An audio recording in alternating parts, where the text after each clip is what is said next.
लक्ष द्यायचंय फळ्यावर. मी एकदा बोललो आणि तुम्ही एकदा पाहिलं म्हणजे राष्ट्रपती सगळे समजले असं कधीच होऊ शकत नाही. त्याच्यात फार बारीक बारीक गोष्टी आहेत, त्याच्यातल्या बऱ्याचशा सांगण्याचा त्या ठिकाणी प्रयत्न करतो. अशी एकही स्पर्धा परीक्षा नाही की ज्याच्यावर आपल्याला राष्ट्रपतीवर प्रश्न विचारला जात नाही. जातो म्हणजे जातो, हे फायनल आहे. पोलीस भरती आपण वर्ग 4 चा पेपर देतो म्हणजे नॉर्मली प्रश्न असतात. राष्ट्रपती होण्यासाठी वयवर्ष किती, राष्ट्रपतीला मानधन किती, राष्ट्रपतीला शपथ कोण देतात, राष्ट्रपती आपला राजीनामा कोणाकडे देतात, राष्ट्रपतीला खालीलपैकी कोण मतदान करत नाही, राष्ट्रपती खालीलपैकी कोणाची नेमणूक करतात किंवा करत नाही, या स्वरूपाचे सिद्ध सरळ बसले बर. राष्ट्रपती असं एक त्या ठिकाणी आहे आणि 1-2-3 दिवसांमध्ये तुम्हाला अमेरिकेच्या राष्ट्रपतीची निवडणुकीची पद्धत शिकवणार आहे. तर हे कशासाठी बोलताय, जेवढं मी सविस्तर बोलेल तेवढं आपले मार्क आणि नॉलेज त्या ठिकाणी वाढेल. कोपऱ्यात लक्ष द्यायचंय माझ्याकडे. राष्ट्रपती संबंधित जर पाहिलं तर भारताच्या राज्यघटनेच्या भाग क्रमांक 5 मध्ये आणि प्रकरण क्रमांक 1 मध्ये आणि कलम क्रमांक 52 ते 62 मध्ये संपूर्ण भारताच्या प्रथम नागरिकाची, भारताच्या पहिल्या नागरिकाची सविस्तर आणि सुंदर आणि सविस्तर माहिती त्या ठिकाणी दिलेली आहे. त्याच्यावर एमपीसीच्या मुख्य पेपरला 1000% एक प्रश्न असतो म्हणजे असतोच. बर. भारताच्या राज्यघटना ही जगातली सर्वात मोठी लिखित राज्यघटना आहे. भारताची राज्यघटना ही आंशिक परिवर्तनीय आणि आंशिक परितोड आहे. भारताच्या राज्यघटनेमध्ये वेगवेगळ्या देशातून वेगवेगळ्या नावाचे घटक त्या ठिकाणी घेतलेले आहे आणि म्हणून भारताच्या राज्यघटनेमध्ये जो राष्ट्रपती नावाचा घटक आपण घेतलेला आहे तो साहजिकच अमेरिका देशाकडून घेतलेला आहे. लक्षात ठेवा, अमेरिकेची राजधानी वॉशिंग्टन डीसी, तिथं IMF आणि जागतिक बँकेचं मुख्यालय आणि अमेरिकेचं कॅपिटल राजधानी कॅपिटल शहर त्याला आपण न्यूयॉर्क म्हणतो. संयुक्त राष्ट्र संघटनेमध्ये मी शिकवलंय. संयुक्त राष्ट्र संघटनेचं मुख्यालय अमेरिकेच्या कॅपिटल सिटीमध्ये, कॅपिटल सिटी म्हणजे आर्थिक शहर. जसं भारताची कॅपिटल सिटी मुंबई आहे आणि राजधानी ही त्या ठिकाणी नवी दिल्ली आहे, तसं अमेरिकेची राजधानी डीसी वॉशिंग्टन आहे आणि अमेरिकेची कॅपिटल सिटी ही त्या ठिकाणी न्यूयॉर्क आहे. तिथं संयुक्त राष्ट्र संघटनेचं मुख्यालय आहे आणि 2-3 दिवसामध्ये तयारी सुरुवात आहे. एकदम सुंदर आणि वरच्या लेवलचं अमेरिकेच्या राष्ट्रपतीची निवडणूक कशी पार पडते, अमेरिकेचा राष्ट्रपती तिथं अमेरिकेमध्ये काय महत्वाचा असतो आणि त्याच्याकडे माझ्याकडे पाच आणि भारताचा जो राष्ट्रपती आहे तो नामधारी का आहे आणि अमेरिकेचा राष्ट्रपती नामधारी का नाही, त्याच्यातलं सविस्तर विश्लेषण त्या ठिकाणी नक्की केलं जाणार आहे. चला, अमेरिकेवरून राष्ट्रपती नावाची संकल्पना घेतली. भारताच्या राज्यघटनेमध्ये सद्यस्थितीमध्ये 26 भाग आहे, त्याच्यानंतर 12 परिशिष्ट आहे आणि 395 कलम आहे. त्यापैकी 5व्या भागामध्ये प्रकरण क्रमांक 1 मध्ये आणि सगळ्यात आयएमपी कलम क्रमांक 52 ते 62 मध्ये जे आहे ते राष्ट्रपतीच आहे भारताचा. त्या ठिकाणी प्रथम नागरिक म्हणून ज्याला आपण ओळखतो, भारताचा तिन्ही दलाचा सरसेनापती म्हणून ओळखतो, तो भारताचा त्या ठिकाणी राष्ट्रपती असतो. जो राष्ट्रपती भारताच्या संविधान कलम क्रमांक 52 नुसार एका व्यक्तीची राष्ट्रपती म्हणून निवड होते, राष्ट्रपती म्हणून निवड होते. म्हणजे राष्ट्रपतीची निवड स्पेसिफिक 52 या कलमानुसार आहे. मग प्रश्न आलेला आहे पोलीस भरतीला, खालीलपैकी कोणत्या कलमानुसार राष्ट्रपतीची नेमणूक होते? उत्तर बाजूला लिहायचंय. हे शिकण्यासाठी कोणाला तुम्हाला 1.5 लाख रुपये खर्च लागतोय, तिथं फार कमी लोक येतात. 52 नुसार लक्षात ठेवा. त्यानंतर पुढे जायचंय आपल्याला. राष्ट्रपतीचं त्या ठिकाणी निवड पद्धत खूप महत्वाची आहे. त्याआधी आपण वयोमर्यादा पाहू. राष्ट्रपतीची वयोमर्यादा कलम क्रमांक 56(1) मध्ये देण्यात आलेली आहे. राष्ट्रपती हा वय वर्ष त्या ठिकाणी 35 वर्षाचा असावा आणि भारतातल्या कोणत्याही लाभाच्या पदाचा तो सदस्य नसावा. त्याच व्यक्तीला राष्ट्रपतीची निवडणूक लढवता येईल. परत एकदा बोलतोय, राष्ट्रपतीची वयोमर्यादा 35 असावी आणि भारतातल्या कोणत्याही ठिकाणी त्याने लाभाचं पद घेतलेलं नसावं सद्यस्थितीमध्ये. म्हणजे राज्यपाल नसावा, उपराष्ट्रपती नसावा, त्याच्यानंतर मुख्यमंत्री नसावा, मंत्रिमंडळाचा मंत्री नसावा, काहीच नसावा. त्याच व्यक्तीला राष्ट्रपतीची निवडणूक लढवता येते. आता उदाहरणार्थ 15वे राष्ट्रपती अब्रिक मोहम्मद खान आपले होणार आहे. ते केरळचे राज्यपाल आहेत. ते कोण आहे? केरळचे राज्यपाल आहेत. ते आपले भारताचे 15वे राष्ट्रपती होणार आहेत. त्यावेळेस त्यांना राज्यपालाचे त्या ठिकाणी पदत्याग करावा लागणार आहे आणि नंतरच त्यांना राष्ट्रपतीची निवडणूक लढवता येईल. असो चला, निवडणुकीमध्ये मतदान कोण कोण करतं? अतिशय महत्त्वाचा प्रश्न. आता इथं खरी एमपीसी खेळते, नीट पहा. राष्ट्रपतीमध्ये मतदान करण्यामध्ये कोण कोण आहे? तर प्रत्येक घटक राज्याचे विधानसभा निर्वाचित सदस्य. मी शब्द नीट वापरलाय, नीट समजून घ्या. निर्वाचित सदस्य. मी बरंच राज्यघटना फायनल करण्याच्या विचारात आहे. विधानसभा निर्वाचित सदस्य. उदाहरणार्थ भारताच्या सध्या सत्तेमध्ये त्या ठिकाणी 28 घटक राज्य आणि 3 केंद्रशासित प्रदेशांच्या त्या ठिकाणी विधानसभा आहे. म्हणजे भारतामध्ये सद्यस्थितीमध्ये 31 घटक राज्यामध्ये म्हणजे 28 घटक राज्य आणि 3 केंद्रशासित प्रदेशामध्ये विधानसभा आहे. पण नीट समजून घ्या, भारतातले फक्त 28 घटक राज्याचेच निर्वाचित विधानसभा सदस्य राष्ट्रपतीच्या निवडणुकीमध्ये मतदान करत असतात. जम्मू काश्मीर, दिल्ली आणि पॉंडिचेरी या घटक राज्याच्या विधानसभेचे आमदार राष्ट्रपतीच्या निवडीमध्ये सहभागी होत नाही. भारताच्या सद्यस्थितीमध्ये 31 ठिकाणी विधानसभा आहे. त्यापैकी 28 घटक राज्य आणि 3 केंद्रशासित प्रदेश. ही शब्द नीट आणि सुंदरच वापरलेला आहे. प्रत्येक घटक राज्याचे विधानसभा निर्वाचित सदस्य. उदाहरणार्थ महाराष्ट्राची विधानसभा 288 आहे आणि त्या एक आमदाराची नेमणूक राज्यपाल विधानसभेमध्ये करत असतो. तो एक जण राष्ट्रपतीच्या निवडणुकीमध्ये सहभागी होत नाही. फक्त निवडून आलेले 288 आमदारच राष्ट्रपतीच्या निवडणुकीमध्ये सहभागी होतात. शिवाय भारताच्या 3 केंद्रशासित प्रदेशामध्ये विधानसभा आहे.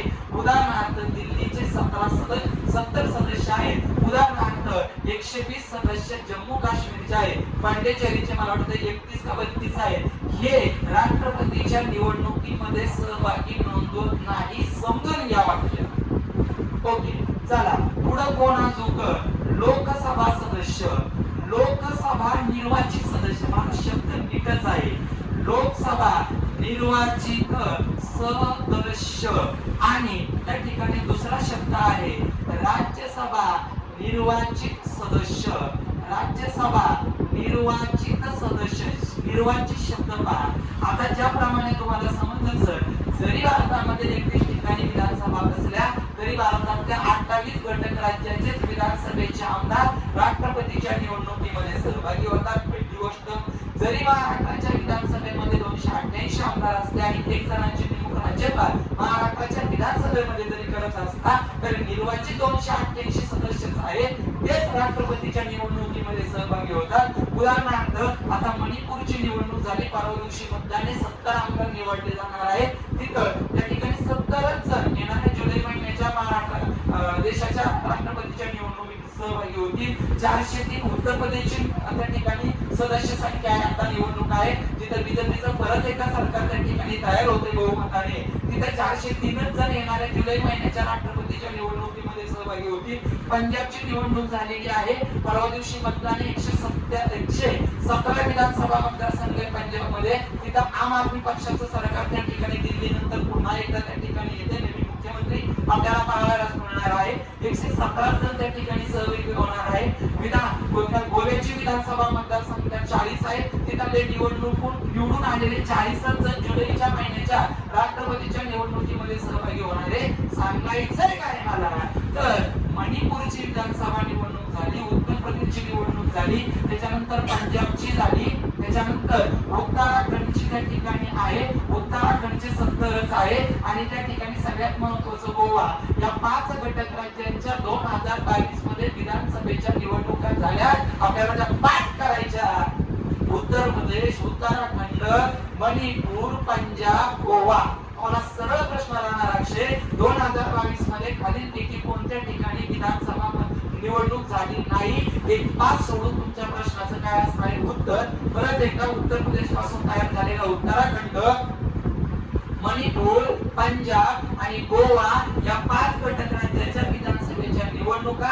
परवा दिवशी मतमोजणी आहे. नवीन होणारे मुख्यमंत्री, कोणत्या पक्षाला किती जागा भेटल्या, हे सगळं बातमी तुम्हाला येणाऱ्या पेपरला 100% विचारलं जाणार. ओके, असो. चला, आता इथं शब्द काय वापरलाय मी पहा, निर्वाचित. म्हणजेच काय, लोकसभेची भारताच्या राज्यघटनेमध्ये 552 सदस्य संख्या आणि राज्यसभेची भारताच्या राज्यघटनेमध्ये 250 सदस्य संख्या आहे. या 252 चं विश्लेषण कसं आहे, तर 530 घटक राज्यातून निवडले जातात, 20 केंद्रशासित प्रदेशातून निवडले जातात आणि राष्ट्रपती 2 अँग्लो इंडियन सदस्यांची नेमणूक या 552 मध्ये करतो. पण सद्यस्थितीमध्ये जी 17वी लोकसभा आहे, सध्याची 2024 पर्यंत 17वी लोकसभा आहे, त्या 17व्या लोकसभेचा कार्यकाळ 5 वर्ष आहे. त्या 17व्या लोकसभेमध्ये 545 खासदार बसलेले आहेत. 545 खासदार आहेत. 17व्या लोकसभेमध्ये नीट समजून घ्या, त्यापैकी 523 घटक राज्यातून निवडून दिले, त्यानंतर 20 केंद्रशासित प्रदेशातून निवडून दिले आणि 2 राष्ट्रपती अँग्लो इंडियन सदस्याची नेमणूक करतो. मला काय सांगायचंय, राष्ट्रपतीच्या मतदानामध्ये सर्व घटक राज्याच्या विधानसभेतले निर्वाचित आमदार सदस्य आणि लोकसभेचे निर्वाचित सदस्य म्हणजेच 523 निर्वाचित आहेत. 2 निर्वाचित नाहीयेत. 2 निर्वाचित नाहीत. 2 राष्ट्रपतींनी नेमणूक केली. राष्ट्रपतीने नेमणूक केलेल्या व्यक्ती राष्ट्रपतीच्या निवडीमध्ये सहभाग नोंदवत नाही. मी इतकंच इथे बोलतोय, फक्त ते समजून घेणारा माणूस.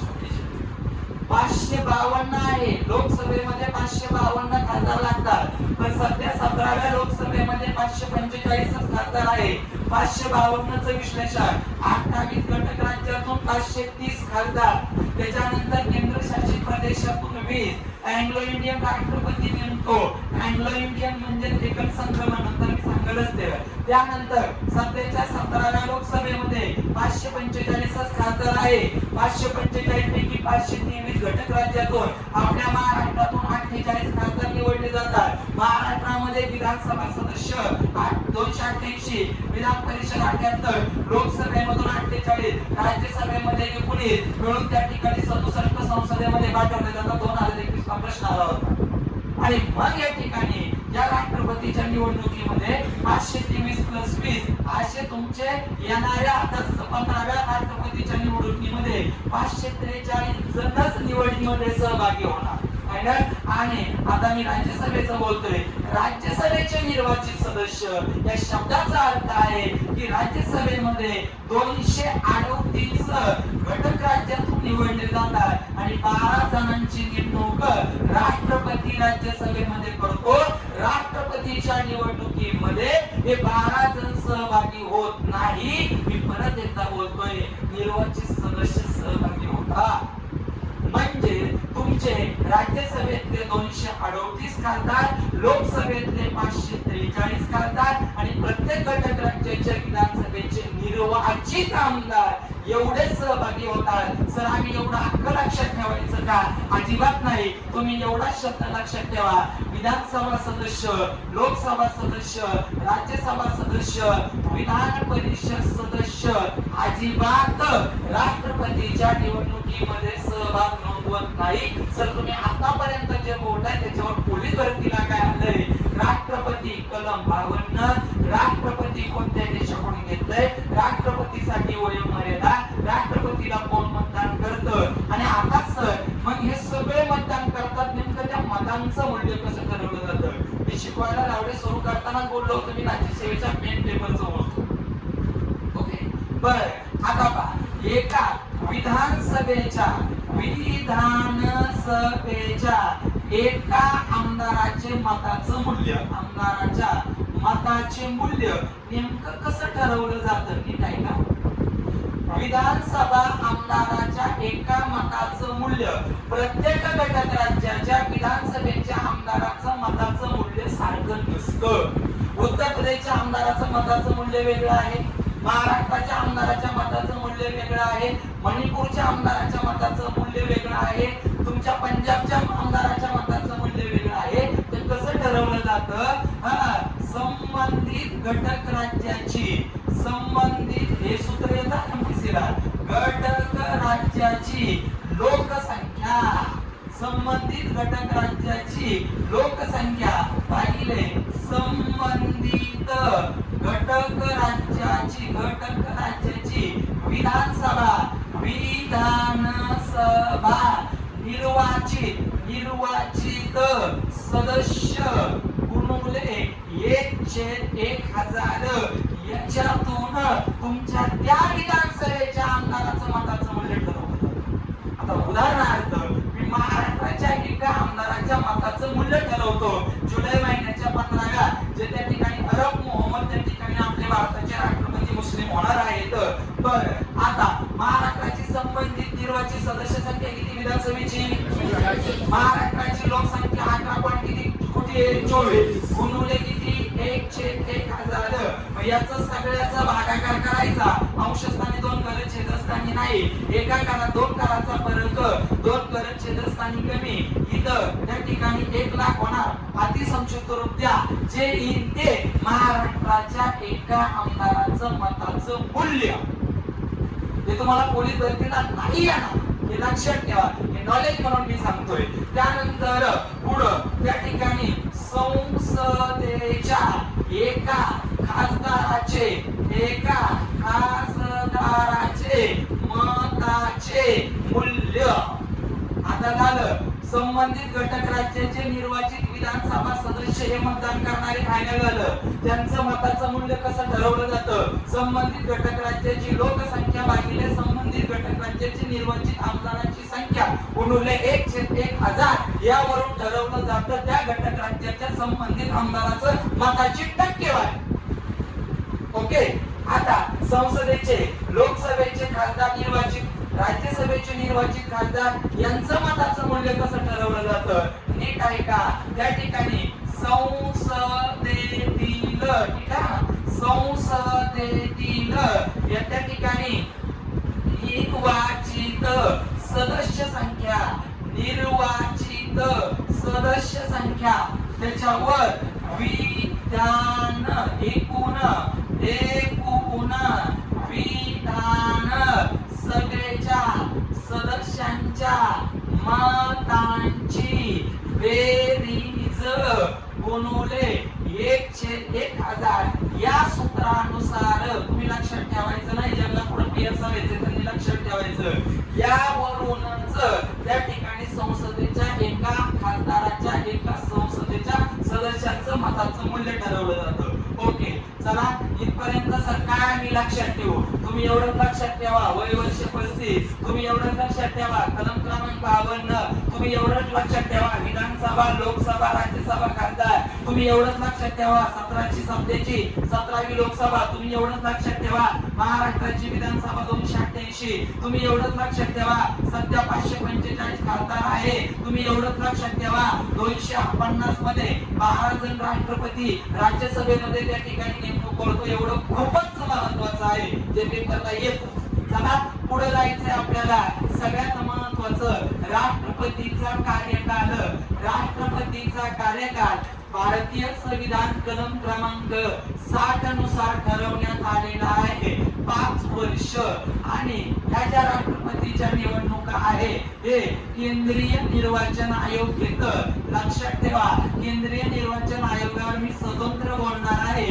कलम क्रमांक 324 नुसार या देशामध्ये दिल्ली या ठिकाणी एक केंद्रीय निर्वाचन आयोग आहे आणि ते केंद्रीय निर्वाचन आयोग प्रत्येक घटक राज्याच्या विधानसभा, विधान परिषद, राष्ट्रपती, उपराष्ट्रपतीच्या निवडणुका घेतं. केंद्रीय निर्वाचन आयोगाच्या अध्यक्षांची नेमणूक भारताचे राष्ट्रपती करतात. केंद्रीय निर्वाचन आयोग भारतीय संविधान कलम क्रमांक 324 राष्ट्रपतीचा कार्यकाल कलम क्रमांक 60 नुसार ठरवण्यात आलेला आहे 5 वर्ष. निवडणुका केंद्रीय निर्वाचन आयोग. आणि कधी कधी केंद्रीय निर्वाचन आयोगाला जर निवडणुका घेणं शक्य नसेल तर संबंधित राष्ट्रपतीचा जास्तीत जास्त कार्यकाल 6 महिने वाढवता येतो. त्याच्यानंतर वाढवता येतच नाही. निवडणुका घ्याव्या लागतात आणि हे मतदान करतात. सरळ. आता त्या ठिकाणी पात्रता राष्ट्रपतीच्या निवडणुकीमध्ये उभं राहण्याची पात्रता वय वर्ष 35 पूर्ण असावं. फायनल झालं. त्याने कोणाचंही लाभाचं पद त्या देशामध्ये घेतलेलं नसावं, त्याच्यावर एकही गुन्हा नसावा, अशाच व्यक्तीला राष्ट्रपती म्हणून त्या ठिकाणी निवडलं जातं. चला, राष्ट्रपती निवडून आले. आता त्या ठिकाणी त्यांना शपथ देण्याचं काम केलं जातं. कलम क्रमांक 57 नुसार सर्वोच्च न्यायालयाचे सरन्यायाधीश, सर्वोच्च न्यायालयाचे सरन्यायाधीश हे त्या ठिकाणी राष्ट्रपतीला शपथ देतात.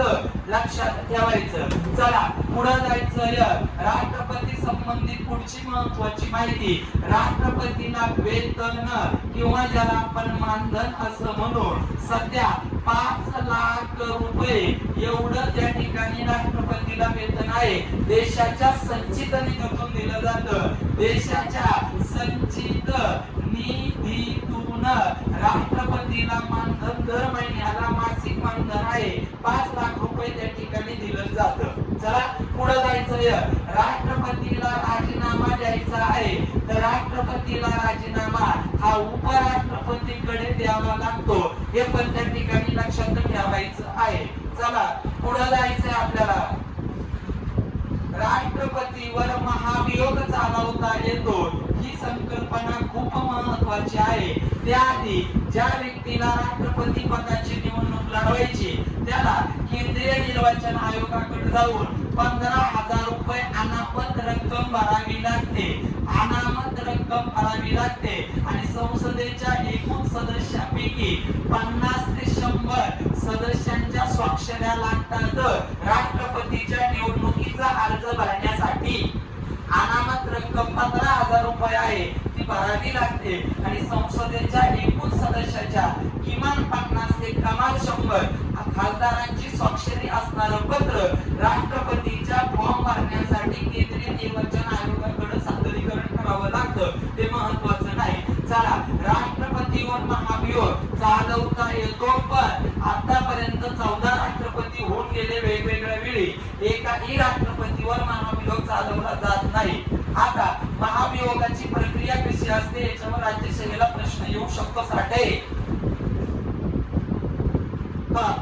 काय तर महाभियोग संसदेमध्ये चालवला जातो. अगोदर 14 दिवस त्या व्यक्तीला सांगितलं जातं की तुमच्यावर आम्ही महाभियोग चालवणार आहे. महाभियोगाच्या पार्श्वभूमीनुसार संसद त्या ठिकाणी एखाद्या राष्ट्रपती व्यक्तीला पदावरून दूर करते. तसं करता येत नाही. मृत्यू झाला भाग वेगळा आहे, होऊन राजीनामा दिला भाग वेगळा आहे, पण महाभियोग चालवणं त्या व्यक्तीला हे एवढं उच्चपद व्यक्ती आहे. प्रथम नागरिक, देशाचा पहिला नागरिक, देशाचा घटनात्मक प्रमुख, देशाचा घटनात्मक प्रमुख म्हणून त्या ठिकाणी राष्ट्रपतीकडे पाहिलं जातं.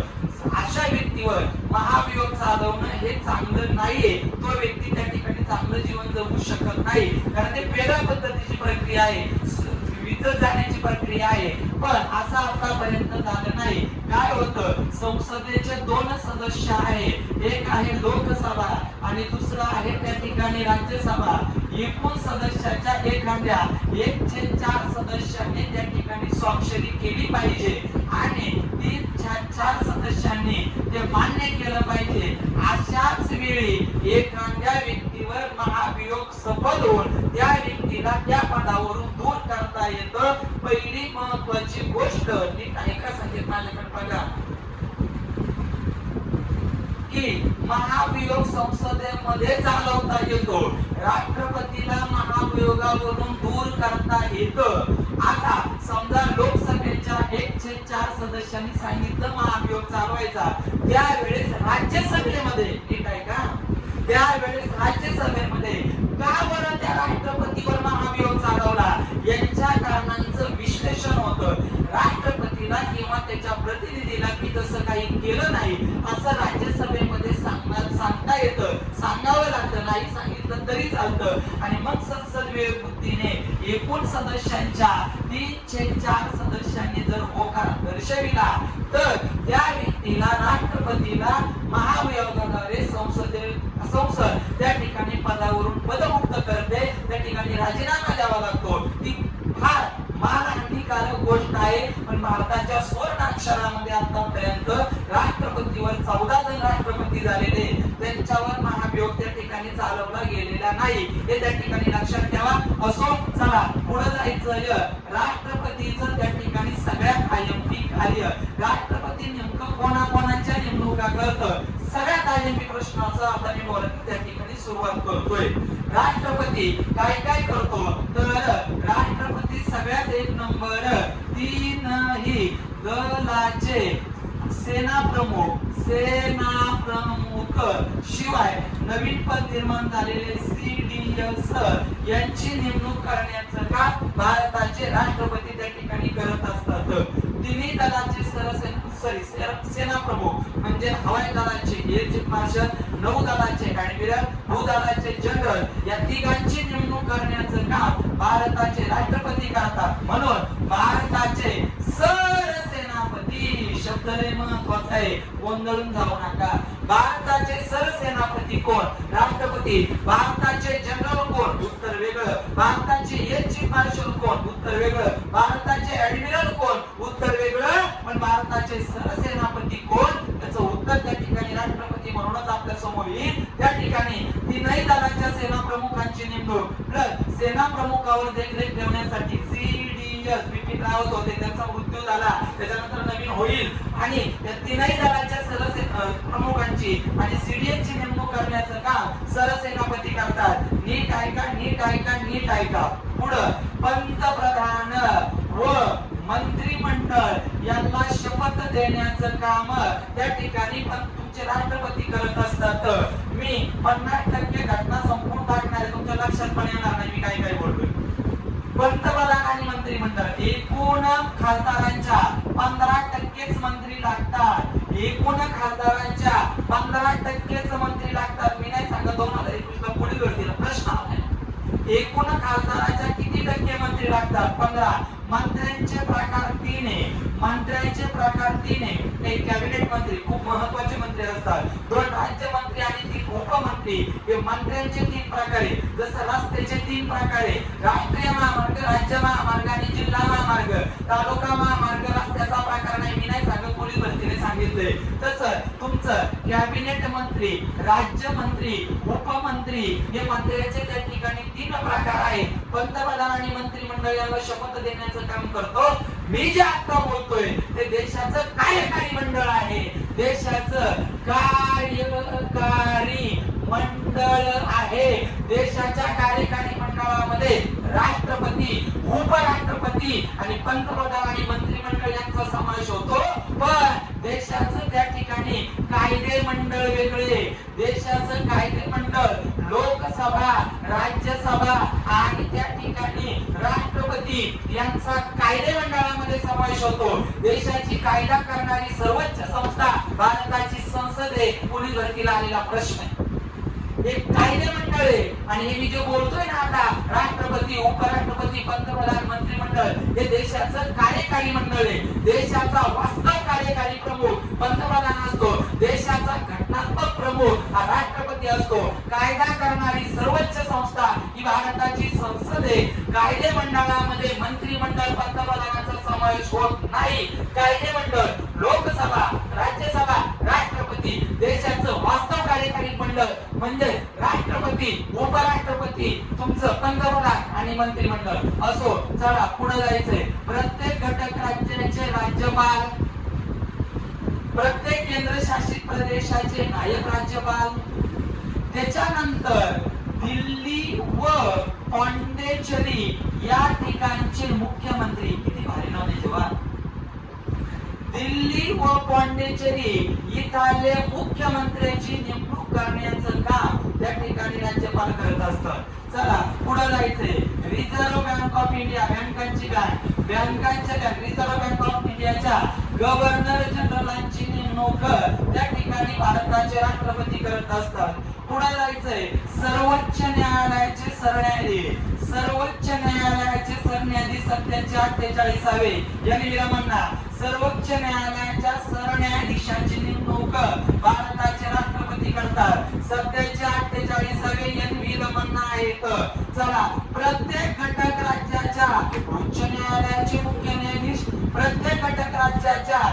उच्च न्यायालयाचे मुख्य न्यायाधीश यांची नेमणूक करण्याचं काम भारताचे राष्ट्रपती करत असतात. वित्त आयोगाचे अध्यक्ष, वित्त आयोगाचे अध्यक्ष 4 सदस्यांनी अध्यक्ष, वित्त आयोगाच्या अध्यक्षांची नेमणूक करण्याचं काम सध्याचा 15वा वित्त आयोग आहे आणि 15व्या वित्त आयोगाचे अध्यक्ष एल.के. सिंह आहे.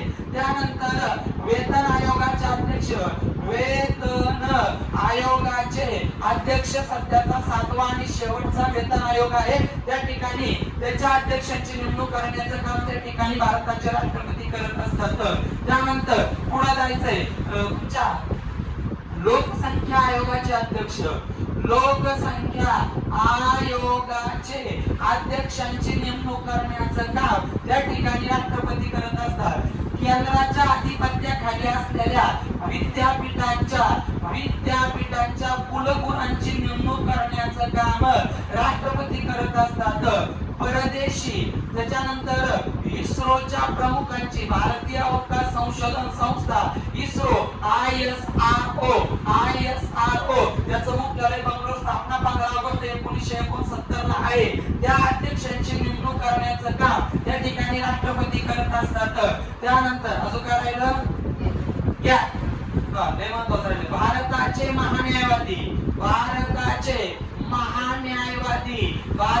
महान्यायवादी, कलम क्रमांक 148 नुसार त्यांची नेमणूक भारताचे राष्ट्रपती करतात. त्याच्यानंतर भारताचे लोकपालांची नेमणूक करण्याचं काम भारताचे राष्ट्रपती करतात. त्यानंतर तुमचा CAG ऍक्ट, अँटर्नी जनरल आपण म्हणतो, कॅगची नेमणूक करण्याचं काम भारताचे राष्ट्रपती करत असतात. एवढ्या सर्व व्यक्तींची नेमणूक करण्याचं काम भारताचे राष्ट्रपती करत असतात. म्हणून त्यांना भारताचा प्रथम नागरिक आणि देशाचा घटनात्मक प्रमुख म्हणून त्या ठिकाणी ओळखलं जातं. पुढचं कार्य आणीबाणी विषयक, नीट ऐका. भारताच्या राज्यघटनेमध्ये भाग क्रमांक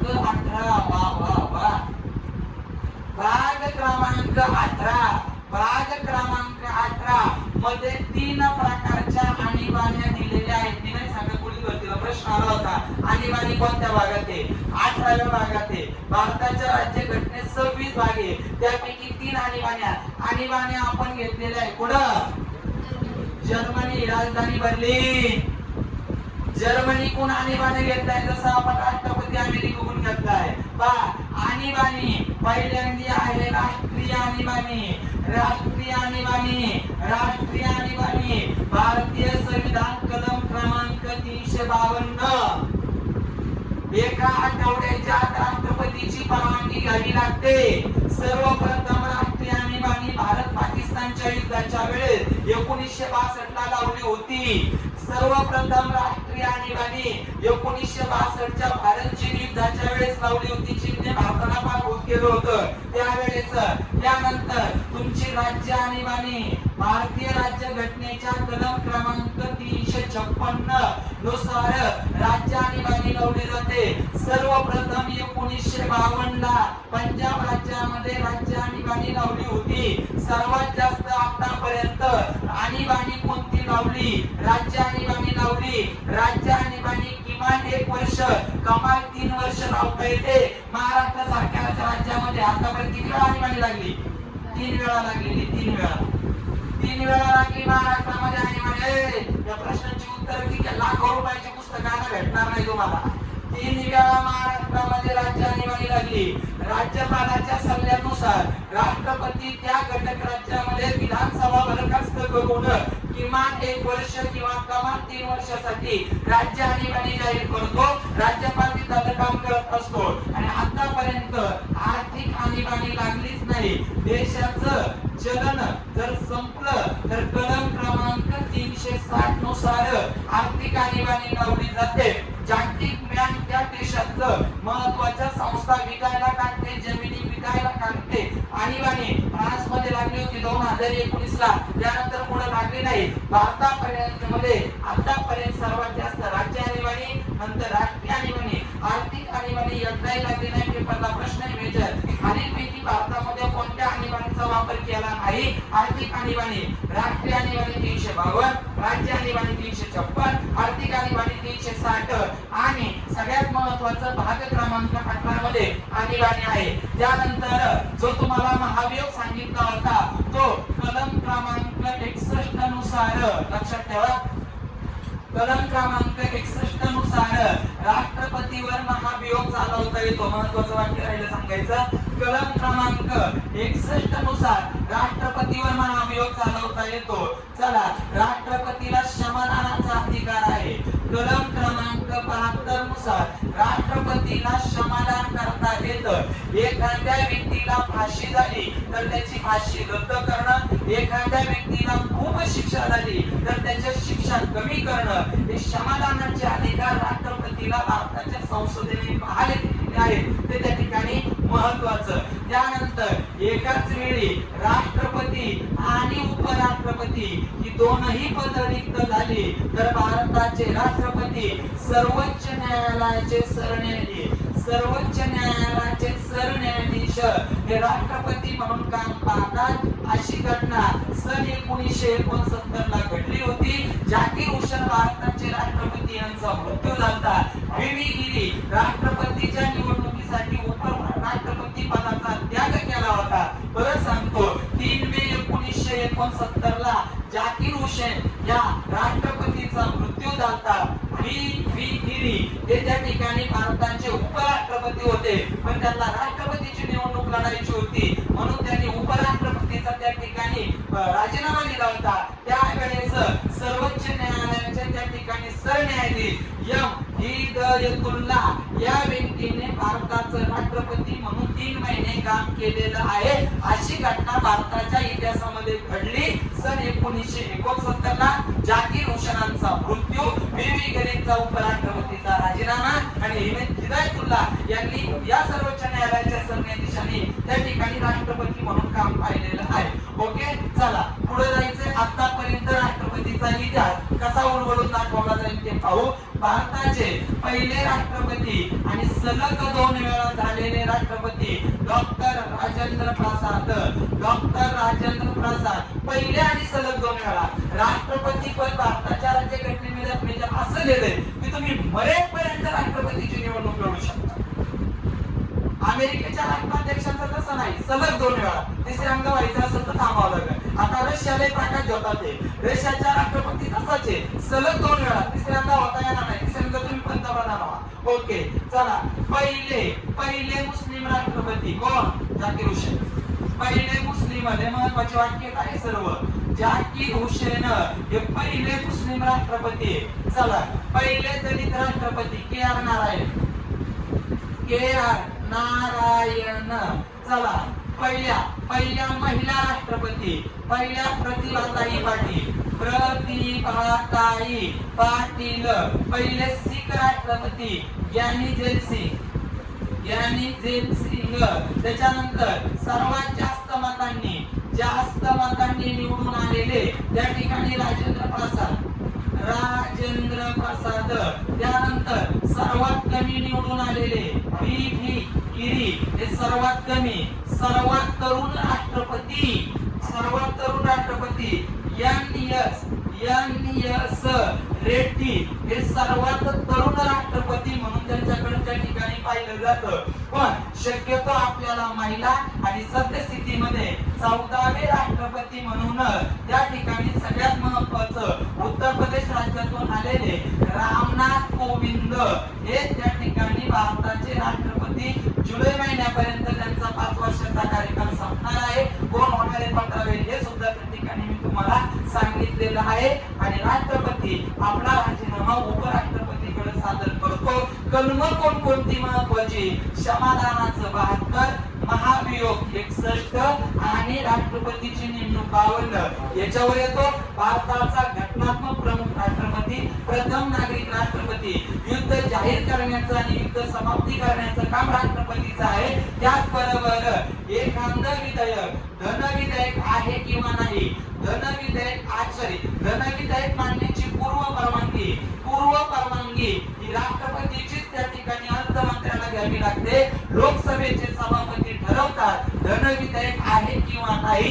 त्याचबरोबर राष्ट्रपती त्या ठिकाणी राज्यसभेमध्ये राज्यसभेत 12 जणांची कला, साहित्य, वाणिज्य, क्रीडा, संगीत, अर्थशास्त्र सगळ्या क्षेत्रातल्या 12 जणांची नेमणूक राज्यसभेमध्ये करतो. त्याचबरोबर लोकसभेमध्ये 2 अँग्लो इंडियन खासदारांची नेमणूक करण्याचं काम राष्ट्रपती त्या ठिकाणी करत असतो.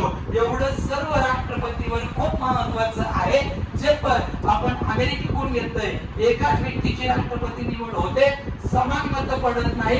शक्यतो केंद्रामध्ये ज्याचं सरकार आहे त्या सरकारचा प्रतिनिधी राष्ट्रपती म्हणून नेमला जातो. भाग क्रमांक 5 प्रकरण क्रमांक 1 कलम क्रमांक 52 ते 62 अमेरिका देशाकडून घेतलंय. 52 नुसार एका व्यक्तीची नेमणूक राष्ट्रपती, कलम 56 नुसार वयोमर्यादा 35, मतदान विधानसभा निर्वाचित सदस्य, लोकसभा निर्वाचित सदस्य, राज्यसभा निर्वाचित सदस्य हे पोलीस भरतीला विचारलं जात नाही. कार्यकाळ 5 वर्ष, जास्तीत जास्त 6 महिन्यांनी, अनामत रक्कम 15,000 रुपये, शपथ सर्वोच्च न्यायालय सरन्यायाधीश, वेतन 5 लाख, राजीनामा उपराष्ट्रपतीकडे, महाभियोग चालवता येतो. कलम 61 तिन्ही दलाच्या सरसेनापतीची नेमणूक, सीडीएसची नेमणूक, पंतप्रधान मंत्रिमंडळाची नेमणूक, राज्यपाल, नायब राज्यपाल, दिल्ली आणि पॉंडिचेरीच्या मुख्यमंत्र्यांची नेमणूक, आरबीआयच्या गव्हर्नर जनरलची नेमणूक, सर्वोच्च न्यायालयाच्या सरन्यायाधीशाची नेमणूक. प्रत्येक घटक राज्यात सध्या भारतामध्ये 25 उच्च न्यायालय आहे, त्यांच्या मुख्य न्यायाधीशाची नेमणूक, वेतन आयोगाच्या अध्यक्षांची नेमणूक, वित्त आयोगाच्या अध्यक्षांची नेमणूक. सध्याचा वित्त आयोग 15वा आहे, वेतन आयोग 7वा, अशोक कुमार माथुर त्याचे अध्यक्ष आहे.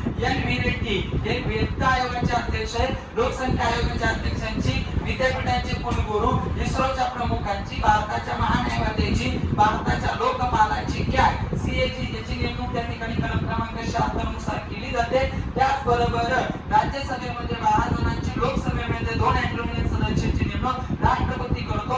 राष्ट्रपती आणीबाणी जाहीर करतो. कलम क्रमांक 352 राष्ट्रीय आणीबाणी, राज्य आणीबाणी 356, आर्थिक आणीबाणी 360. त्याचबरोबर राष्ट्रपती उपराष्ट्रपती नसेल तर सर्वोच्च न्यायालयाचे सरन्यायाधीश काम पाहतात आणि धनविधेयक मांडण्याची पूर्व परवानगी देशाच्या अर्थ मंत्र्याला त्या ठिकाणी राष्ट्रपतीची घ्यावी लागते. असे सर्वात जास्त मतांनी पहिले आणि सलग 2 वेळा झालेले राष्ट्रपती डॉक्टर राजेंद्र प्रसाद, पहिले मुस्लिम राष्ट्रपती झाकीर हुसेन, दलित के आर नारायण, महिला प्रतिभाताई पाटील, कोणासाठी प्रश्न होता तो सिंग याने जनसिंग. त्या ठिकाणी जास्त मतांनी निवडून आले राजेंद्र प्रसाद, कमी मतांनी विवेक गिरी आणि सर्वात तरुण त्या ठिकाणी यानी एस रेड्डी हे त्या ठिकाणी भारताचे राष्ट्रपती झाले.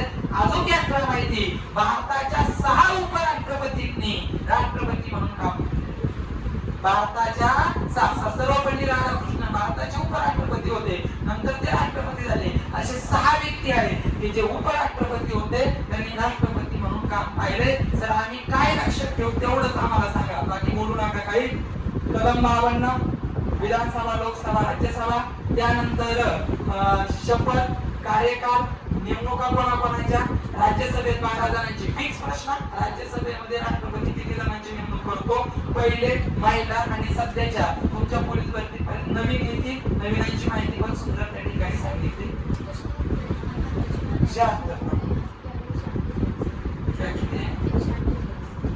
148 बरोबर. इथं